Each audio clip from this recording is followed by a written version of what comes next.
ఏలూరులో ప్రేమ ఉన్మాది దాడి ఘటనపై పూర్తి స్థాయిలో విచారణ చేస్తున్నామని ఏలూరు డీఎస్పీ శ్రీనివాసులు తెలిపారు. ఈ రోజు మీడియాతో ఆయన మాట్లాడుతూ యువతిని హత్య చేసిన యేసురత్నంపై ఎస్సీ ఎస్టీ అట్రాసిటీ కేసుతో పాటు 304 సెక్షన్లతో కేసు నమోదు చేశామన్నారు. ఇక యువతిని హత్య చేసిన తర్వాత యేసురత్నం ఆత్మహత్య యత్నం చేసుకున్నాడని, విజయవాడ ప్రభుత్వ ఆసుపత్రిలో చికిత్స పొందుతున్నారని చెప్పారు.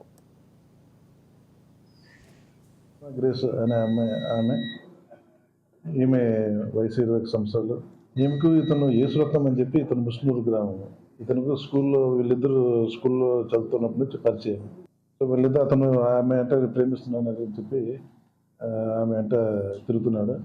అయితే ఆమెకు ఈ నెల 25వ తేదీ అంటే పోయిన నెల 25వ తేదీ ఎంగేజ్మెంట్ కూడా అయింది. అది ఈరోజు మాట్లాడాలని చెప్పి ఆ అమ్మాయిని తీసుకెళ్లి బ్రాహ్మణ వీధులకి తనతో తీసుకున్న కత్తితోటి ఆమెపై దాడి చేసి చంపడం జరిగింది.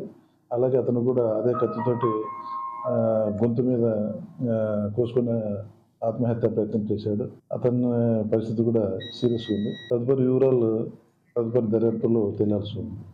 ఇచ్చేసామండి. ఎస్టీ కేసు కింద కేసు నమోదు చేయడం జరిగింది. అలాగే మర్డర్ కేసు కూడా 302 IPC కింద చేయడం జరిగింది.